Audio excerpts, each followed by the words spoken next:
اور اے پیغمبر ان لوگوں کی باتوں سے آزردہ نہ ہونا، کیونکہ عزت سب اللہ ہی کی ہے، وہ سب کچھ سنتا ہے، جانتا ہے۔ سن رکھو کہ جو مخلوق آسمانوں میں ہے اور جو زمین میں ہے سب اللہ ہی کے بندے ہیں، اور یہ جو اللہ کے سوا اپنے بنائے ہوئے شریکوں کو پکارتے ہیں وہ کسی اور چیز کے پیچھے نہیں چلتے، صرف گمان کے پیچھے چلتے ہیں اور محض اٹکلیں دوڑا رہے ہیں۔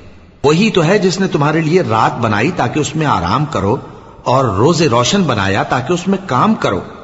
جو لوگ قوت سماعت رکھتے ہیں ان کے لیے اس میں نشانیاں ہیں۔ بعض لوگ کہتے ہیں کہ اللہ نے بیٹا بنا لیا ہے، اس کی ذات اولاد سے پاک ہے، وہ تو بے نیاز ہے، جو کچھ آسمانوں میں اور جو کچھ زمین میں ہے سب اسی کا ہے۔